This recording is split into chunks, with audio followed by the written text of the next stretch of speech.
AVMU, right? Yes. Okay. So there's nothing quite like having a stressful day at school and having to do a speech, and then going and doing community service hours, going home to play Xbox Live and be lazy and get comfortable, and then being cursed out and threatened by a 12-year-old. Unfortunately, this happens regularly. But there may be a way to stop this problem. Youth under the age of 17 should not be legally allowed to play mature-rated games with others via internet network connection, as to prevent the adoption of rude and unethical behaviors, keep the youth safe and monitored while they mature, and to avoid infractions of current laws relevant to minors. One of the biggest problems is the youth being exposed to racism and language, violence, drugs, and themes of sexual material and discrimination. Now, most people say, okay, well, they're still going to play the video games, they're still going to see it in the movies. Well, that's up to their parents to decide. And over time, if their parents don't keep them from seeing this material, it can subconsciously integrate into their life and how they make decisions and how they speak to others. And if the parents don't supervise and don't decide what's right for their child, then the government will.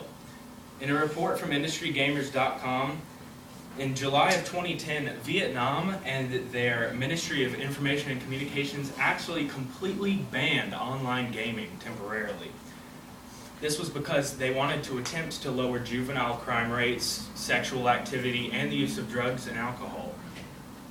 In another story from findinfoworld.com, I heard of a story where a 36-year-old predator acted like a 23-year-old to seduce a 13-year-old over the internet, going from California to Maryland to try and sexually assault them. Luckily, they were apprehended.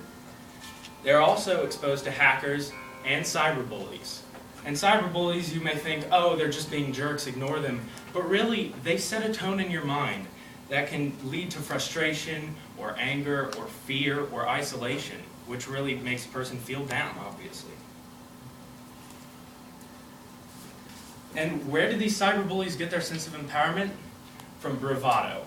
Basically, they perceive that they're invincible on the internet. No one can touch them. No one knows who they are. That's bravado. That's false.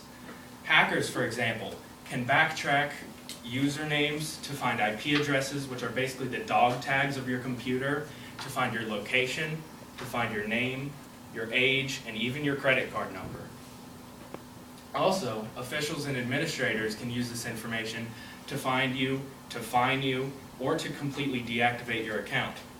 As you can see here, you can look very different over the internet, and people will believe that image. Believe it or not, they'll look at your avatar and see power in you.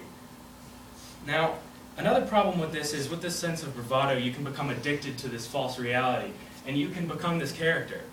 And you can even incorporate violence and rudeness into your life. And if you don't believe that, and you say video games doesn't make people violent, I'll let you see for yourself. Oh, God. Now, I realize this may be an extreme example. However, this is what happens to someone when their account is deleted and they become addicted.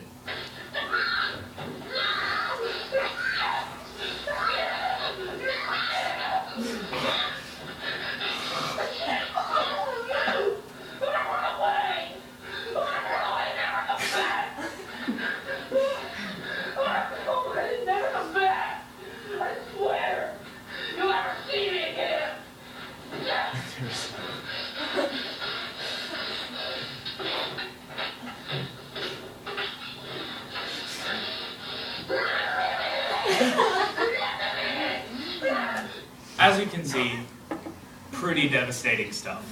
This is real.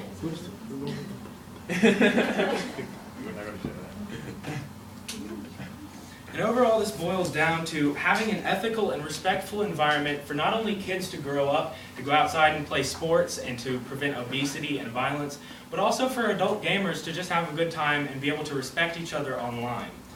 In the Xbox Terms of Use and Agreement, it is said that it is illegal and punishable by both law and termination of the account to harass or threaten or use profanity, hatred, and discrimination. If you tell me that you have not seen that online before, you're crazy.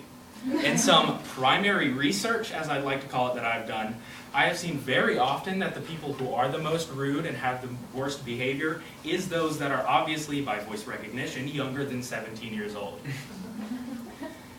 And really, what I want to instill is that for kids can play sports when they grow up and learn kindness before killing and cursing. And then in sports, they can instill power in their body and mind, which is crucial for this stage of development early in their life.